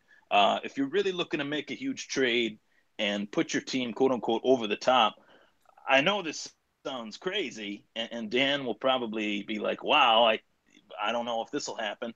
But I think Dallas would be one of the first teams to make that call. If Jerry Jones is still Jerry Jones, he'd make that call and say, hey, what do you guys want? And he would make that trade. 1990s Jerry Jones would make that trade. The question is, now that the organization's kind of moved off of Jerry and onto his son a little bit, Steven, I believe, that might not happen. But I don't think it's going to happen either way. I think the Giants are sick of talking about it, but I think it'll blow over and he'll remain a Giant for the rest of his career. Oh, I think it would be a gutsy move. I'm just surprised they came out with that standard of, we'll take this. I definitely think that there's more realistic trade chatter than what people are saying. People are saying, "Oh, this is a rumor." I don't think it's a rumor. I think he could easily be traded, but I don't know if I would trade him if I was the Giants. He's just too good. Yeah, that would be a risk. So we'll see if that actually does indeed happen. All right. So I don't know that anything else. Oh, the rule changes in the NFL. Before we leave the NFL completely for the podcast, guys, the rule changes. I know you guys saw the NFL finally came to their senses. They're going to eliminate that aspect of the rule catch, which I said was the most stupid, is that continuation of the catch. They're going to reverse it. And they actually did say that the Dez Bryant and the Jesse James catch should have been a catch. Well, duh. I mean, we've been watching. We saw it the first time. So they're going to backtrack on that. There's also a new helmet contact rule. If you lead with the crown of your helmet, 15 yards, and you might get tossed. And also, I saw that they were going to consider eliminating kickoffs altogether if the injury rate doesn't drop over the next year or two. They would be willing to consider actually eliminating the kickoff altogether, Dan. Yeah, I mean, the NFL has to do something. Otherwise, there isn't going to be an NFL in 25 years due to the injuries and head injuries and all sorts of things. So I'm not a huge fan of it. I'm a kind of an old school guy, a fan of the game. But yeah, it's going to happen. It might not happen in the next couple of years, but in the next 10 years, yeah, it's going to happen. The things are just going to change in football that aren't going to make people happy, but it's going to supposedly make the game safer. And that's going to hopefully help elongate the career of the NFL, because I mean, we can go on a whole show of how I don't think the NFL will be around, when my grandkids are out playing. But haven't we come a long way? You realize in the 30s and 40s, like in Red Grange's days, he wore a sock on his head and said, "Let's play ball." I mean, we've come a long way, and equipment has got better. You don't think we're going to get over this? I mean, are we just over analyzing and I mean, I don't know. The CTE study is for real, but I mean, come on now. They used to play with socks on their heads and bang heads. Yeah, but there also wasn't like 6'8", 250-pound guys that could run a 4.4 coming at you either. So I think the players are a lot stronger, more well-conditioned, can hit harder. And that equipment actually helps them hit harder as well. They didn't have shoulder pads to do it back then. Now they do. So it's definitely going to be something the NFL is going to continue to look at every single year. And then just touch on the catch rule, a little bit too late. Give Tony Romo a Super Bowl ring because he deserves it. I gotta. That's a stretch, but possibly, yeah. You got your Tony Romo talking. If Tony Romo deserves a Super Bowl ring, Jim Kelly deserves one too. That man's having surgery again. You know, the poor guy. It's such a tough thing. But back to a less somber point. We're talking about the NFL rule changes. The NFL rules, yeah. The main thing that scares me as an NFL fan, I actually talked about this on my podcast, was in the lead up to the Super Bowl week. One of my favorite things about Super Bowl week is not so much the coverage of the game, but some of the interviews with some of the greats of years past. And Brett Favre was on CNN with Benedict Amalu, who was the doctor, that discovered CTE. And Brett Favre said, well, people are talking about, whether the kids should or shouldn't play football, or how are we going to make football safer? The only way to make football safer, in Brett Favre's words, was to not play. When you have the quote unquote NFL Iron Man telling, the world on national TV that football is never going to become quote unquote safer, if you don't want to play, if you're afraid of the health risks, play something else. I thought that was pretty honest and short but sweet. And would you also agree, though, that the catch rule changes needed to be done? That's a no-brainer. Oh, yeah. We've gone 100%. backwards. And the one thing that really irked me about that was I saw some of the things from the owners' meetings. They said, oh, well, with this new catch rule, the Jesse James catch would have been a catch. The Kelvin Benjamin catch against the Patriots, Bills versus Patriots, would have been a catch. They already, or had possession or whatever, they already were catches. Please don't go back and say to the whole, NFL fans, of whatever team it affected. I mean, that Jesse James play affected the entire playoffs. The Steelers, had they won that game, I'm pretty sure, I could be wrong, there was another game maybe left to play, but the Steelers would have had home field advantage. It would have been the number one seed in the AFC had everything kind of fallen into place the way that it did after that. So I think it was week 15, but I don't remember how this. I think they would have. I don't know if they would have won. They would have won the head up tiebreaker, I guess, over New England. I don't remember what the records were. But I think that's what I read, something along those lines. And that's just, every play in the league, whether it's football or baseball, every play in sports that is quote unquote under review, it's always the most crucial play, and it's always the talk of the league for the next week, where it's like we have so much technology, we have so much ability to look at plays from so many different angles that didn't even exist 10, 20 years ago even, that there shouldn't be any reason for a call to be blown. There just should be no reason for it. Unless you're just completely overanalyzing and saying, "Can you blow that up another 400%?" That's where we need to stop it. Where we need to stop it. And I guess that's where we'll stop NFL talk for this week, and we'll start jumping into some mailbag questions coming up next with Ryan Thomas of the Thomas Take podcast, along with me and Dan, to answer these questions. So don't go nowhere. This is My Fantasy Podcast, myfantasysportstalk.com. You know the deal. You know the biz. You know the place. You know what we do. So we're going to keep on doing it. Hey, but before I get into these mailbag questions, guys, I don't want the opportunity to go by with at least giving you guys the opportunity to talk about your excitement over what tomorrow is. That is opening day in Major League Baseball. Ryan, you go. I'm just kidding. Well, actually, Dan is hanging plaques.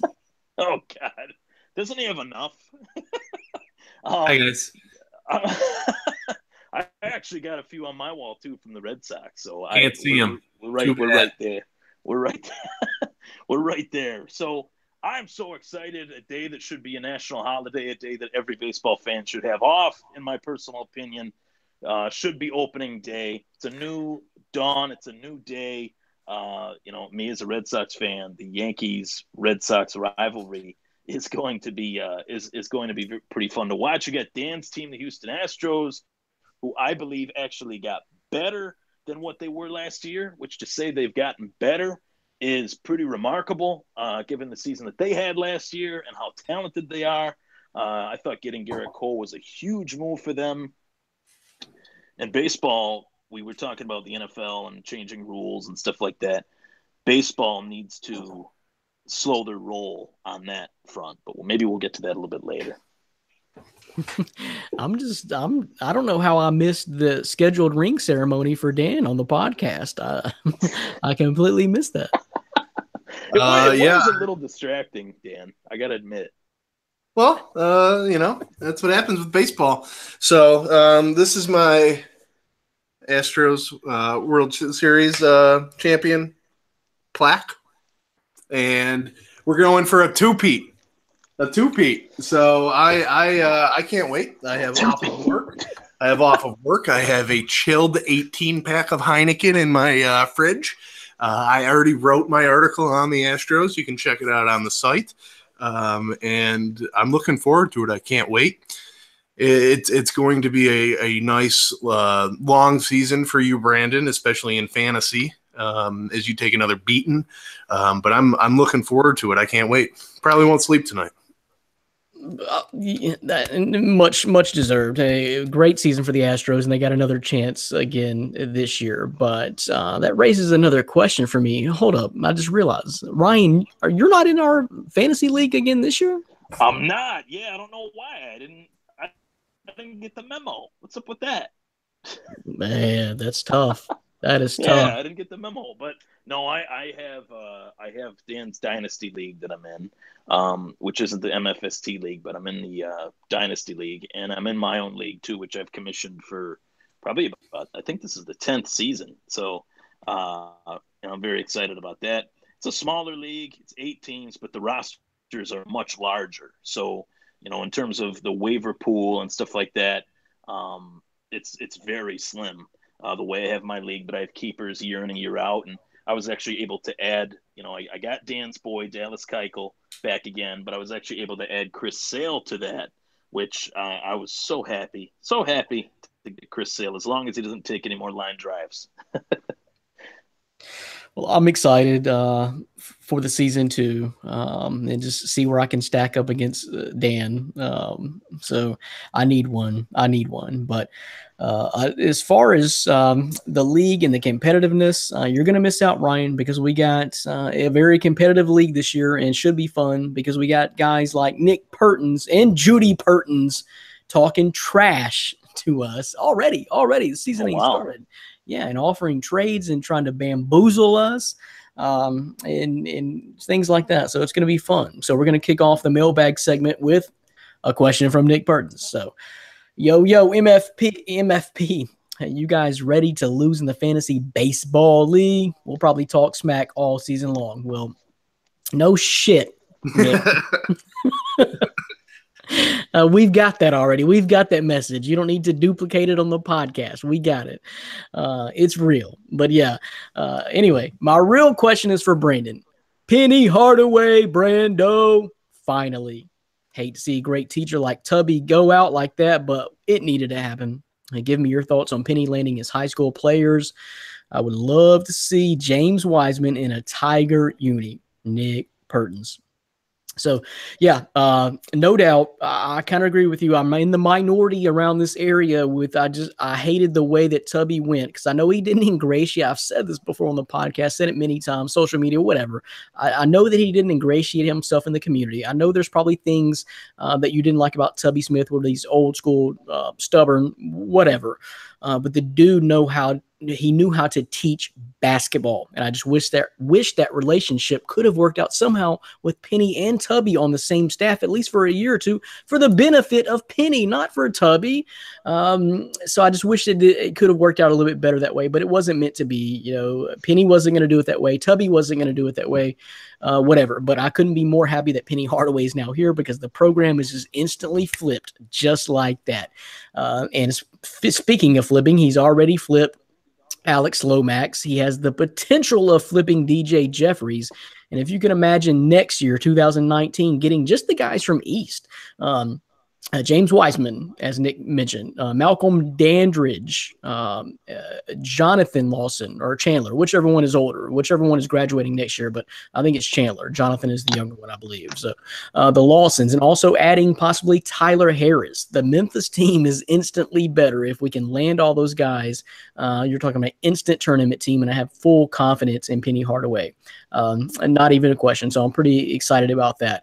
And if you could just imagine, Nick, over the years, just the last few years, the guys that got out of Memphis, that if they would have stayed, I'm talking about starting with probably Skal Labissiere. I'm talking about Jalen Fisher out of Bolton. Talking about guys like Chris Chiozza, who went on to Florida. Jonathan Williams from Gonzaga. All those guys I just mentioned, Jalen Fisher at TCU, all those guys I just mentioned were in the NCAA tournament this year, except Skal Labissiere. He's in the NBA.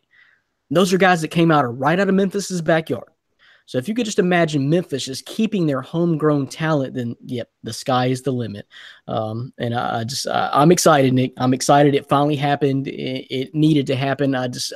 The circumstances are weird to me. Why didn't you just hire Penny Hardaway 2 years ago, or at least bring him in a Tubby staff and work it out? But it's over. It's over and done now. Now all Penny has to do is just get these guys to come in, which he's having no problems with. He's hitting the recruiting trail.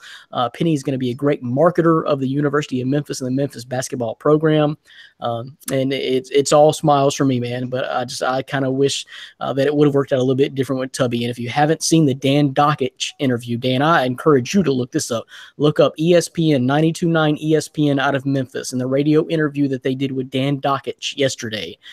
It was complete insanity, and I've lost all respect for Dan Dockich. The way he came out against Memphis and talked about Memphis yesterday and showed his complete lack of basketball tradition and, to me, basketball knowledge when he's supposed to be a basketball expert. Look that up, Dan. But that was something else. But Penny Hardaway, 1 cent from here on out. Appreciate the question, Nick. Let's move on. Talk about that JPP trade. This comes from Ramon. I think Ramon was the pool guy in the Seinfeld episode. Yes, he was. I watched that last night. That was so funny you said that. Watch that episode. Hey, stay out of the deep end. What's in the deep end?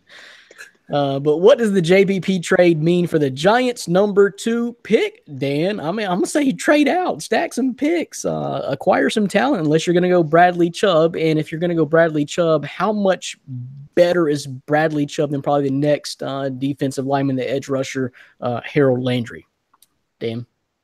He's a lot better. I don't even have Harold Landry as my number 2. So yeah, there's a substantial gap there. If I'm the Giants, I'm still trading out of that spot. But if you stay at 2, I'm not even taking Chubb. I'm taking Barkley. I just think if you put an actual running back in that offense, it's just a different. It's a different team. You actually give Eli a safety blanket where he doesn't have to go back there and get killed by the offensive line. How bad their offensive line is. It has improved in the offseason, and they're probably going to draft some guys to help with that as well. But I would still take Barkley. FC East that can take the ball, and he can affect it in so many ways. So if they stay at 2, I'm taking Barkley. I don't care that you traded JPP. Dude only had one hand. His play really hasn't been as good since he had 2 hands. So I'm not sold on that the Giants are losing too much. Chubb's a great player, but I would still take Barkley over him. Yeah, do you think that the Barkley the JPP moving has any effect on the number 2 pick, Ryan? Dan kind of took the words out of my mouth. I thought, originally I thought it could. I was like, oh, this is a little bit of a surprise. The more I thought about it, Saquon Barkley, in my opinion, is the best player in this draft. I don't see any player at any position being better than him, and the gap just in terms of like positional breakdowns or rankings or whatever which way you want to put it, the gap between Barkley and the next best running back, who I'm not trying to knock any of these running backs. I think they're good in their own way, but the gap is so large, and Pat Shurmur seems dead set on kind of squeezing the juice out of Eli Manning, the best way to do that is to get him a stud running back, and that's Saquon Barkley. So I think the Giants will take Barkley, and pretty sure Barkley's from the Bronx too, so it would be a cool move for their franchise to reinvigorate that offense. There you go, Ramon, the pool boy Ramon. Appreciate it. Let's skip ahead a little bit. I want to get your take real quick. This one's for you from Fly Boys and Fly for Dan Schalk. What are the Cowboys doing in life right now? They're doing a lot, actually, and they've been very active this past week, as I had alluded to, scooping up some backup offensive linemen, Cameron Fleming, Marcus Martin. Exactly. Marcus Murphy. But here's the thing. The Cowboys are getting back to what they need to do. They signed Allen Hurns. They signed Deontay Thompson, another former Bill. Not very high on him, but he's a great 17th receiver. The Cowboys are getting back to having the best offensive line in the NFL. They didn't grab guys that are guaranteed starters, but when Tyron Smith goes down like he has the last few years, if Zach Martin gets hurt, you have guys that are capable to step in and play rather than throwing a Chaz Green out there who couldn't catch a jock strap rather than try and block a defensive lineman. Absolutely terrible. So is that an actual combine drill? Yeah, probably. I don't know. But anyways, they're shoring up the depth positions. But not only this taking care of that O-line depth, taking care of wide receiver allows them to focus specifically on the defense early in the draft. So, their first pick at 19 is going to be a defender now. Stop mocking a wide receiver to the Cowboys. After you just signed Hurns, they're not going to draft one, and they're going to restructure Des Bryant's contract. People saying either he's going to get cut. That's not going to happen. It's going to get restructured, and they're going to take a defender, whether it be defensive line or secondary, with their first pick. And probably their first few picks are going to be specifically on the defensive end now that they've been able to shore up a lot of their offensive holes, more depth signings than anything else. All right. So we'll leave that one right there. Fly Z-Boy Fly, or Fly Boys Fly. However it is. Well, good question. Let's move on. This is from my homeboy. It's from my brother from another mother, Christopher Allen Reed. I don't know if you know, Dan, but hey, guys, long time, no question. Question from my fake brother, Mr. Reed. Say the Grizzlies get a top 2 pick. You going Ayton, Bagley, or that foreign guy who's supposed to be the best? So, yeah, that foreign guy, Luka Doncic. Right now, I guess I want Bagley. I'm swinging towards Bagley if I had to pick right now. It also, I want to know what the plan is with Mark, though. That really has a lot to do with it. If you're going to keep Mark long term, then I say Bagley, because I think you can play him perfectly along with Marc Gasol. If you're going to move off Marc Gasol and try to get assets for him, then I'm probably going to go with Ayton, who's a true 7-1 center. So I don't know. I don't think you can go wrong with either of those guys. But Luka Doncic, I'm not quite sure about. I'm not sure about his athletic prowess. He's a great shooter, great ball distributor, great all-around European player. Take that for what it's worth. He's not quite a Dirk Nowitzki type. But I think he could be a really good player. A lot of mocks have him number 1. So I don't know. As far as I'm breaking it down, I think DeAndre Ayton might be your Anthony Davis of the draft class, whereas Marvin Bagley may be your Karl Anthony Towns type of the draft class. But it's a tough call. Right now, I'm kind of swinging with Bagley. You have any opinion on that, Dan? Which way would you go? Say the Grizzlies, you have your pick of the litter. Outside of Trae Young, I don't want to hear that crap. But who are you going with? I had actually talked to you about this person yesterday. Do you remember who was mentioned? No, you don't remember? Well, it was LiAngelo Ball. And I think he should not enter our conversation right now, Dan. All right. Yeah, no, I'm just messing. No, I would go Ayton. I've watched him through the Pac-12, and I mean, he can just dominate and take over an NBA game as a rookie. He's that powerful. Bagley is nice, but I just think Ayton is more powerful down low, can hang down low a little bit better. So, I don't think the Grizzlies have a chance to go wrong if they do get the number 2 pick, because this draft is pretty front loaded. There's 5 to 6 guys who are going to be able to make an impact right away, I would say. So the Grizzlies have a chance to add some supreme talent, something they really haven't been able to do through the draft in a while. And not correctly, anyway. All right, let's go to that last one, which we teased and promised. This is from Sidri Nevgoni. And I don't know, you take a stab at that name, Dan. I don't have it in front of me, so I'm not gonna. Okay. The question reads this: Steph Curry is the most overrated, injury-prone player in the league. Debate me if you need, but it's true. Rockets are the favorite if Curry doesn't play in the playoffs. So go ahead, Dan. Yeah, I mean, this guy's dropping straight truth to us, so there's not really much more. I agree with everything he says. If Steph Curry doesn't play, I do think the Rockets are probably the favorites. They're just gelling on a whole different level. And even if Steph Curry does come back, all it takes is 1 or 2 steps to the left, to the right, straight, back, a little diagonal. And he's going to pop a groin. He's going to tear a hamstring. He's going to pop his ankle out of its socket. His MCL is going to go into his left knee and then disappear. It's just not. It's just not good. I'll bet you Steph Curry plays in less than 150 games in his NBA career. Future games. He's not going to play in more than 150. Okay. That's less than 2 NBA seasons he's got left. Can I chime in on this one? Sure. Please break this up.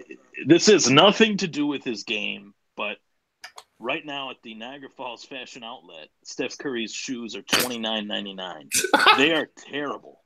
They are terrible shoes. And I'm not everybody knows that I'm not the biggest basketball aficionado, but one thing I am, I'm a fashion aficionado. Those shoes are the ugliest they might be uglier than Lonzo Ball's. They are terrible. I was shocked that those were his shoes. Zio too. Okay. Yeah, Niagara. I like that the Niagara Falls Fashion Outlet got dropped on the My Fantasy podcast. Brandon, if you ever come up to Buffalo, you'll have to check it out. It's just awesome. Make sure you wear a bulletproof vest. You will get shot at. Or wear a shirt that has a Canadian flag on it. Yeah, that's well received there. That sounds like knockoff Steph Curry's to me. Then that's the bootleg No, stuff. not. They're not the knockoff. They're the legit. They're the shoes that he was wearing in the terrible Brita commercial. Those shoes. Okay, those commercials are bad too. To get back to the question, I'm telling you guys, and I'm sorry to report to you that no, the honor of most overrated injury-prone player to me, if you're going to compare point guards, is actually probably Chris Paul of those Houston Rockets. Since Steph Curry entered the league, Dan, 2009-2010, he's played in 625 regular season games. Chris Paul, 587. That's a little bit less, not quite as much. But in the last 5 years, Steph Curry has played in 75 playoff games, 3 straight finals, and won 2 titles. In that same time, Chris Paul has played in 42 playoff games, hadn't even made it out of the second round. So you tell me who is the most overrated and injury-prone player. Let's just not act like Chris Paul gets a clean bill of health here. He absolutely does not, and just doesn't show up clutch. So right now, we talked about the standings a little bit earlier. Houston Rockets are way up there. They've got pretty much the number 1 seed sewed up. But when it comes down to it, to me, the way I see this as the Golden State Warriors have 2 MVPs on their team and 4 All-Stars. The Houston Rockets have 0 MVPs on their team and 2 All-Stars. One future MVP. Possibly. That's who I picked this year. We'll see what happens. But still, they're twice as good to me. There's twice. You give me Steph or Kevin Durant. If one of them has to sit out, that's fine. I still have them beating the Houston Rockets, who are looking really good right now. But Draymond Green, Klay Thompson, Kevin Durant, or Steph Curry. And if you happen to mix all four of them together, then no, Rockets have no chance. I don't care who's playing. No chance. And they already said that Steph Curry will not play in the first round. So they're going to save him. They'll get by their first round opponent, probably Minnesota. Or no, who's the second? It's not Minnesota. Minnesota's 8, but maybe Minnesota.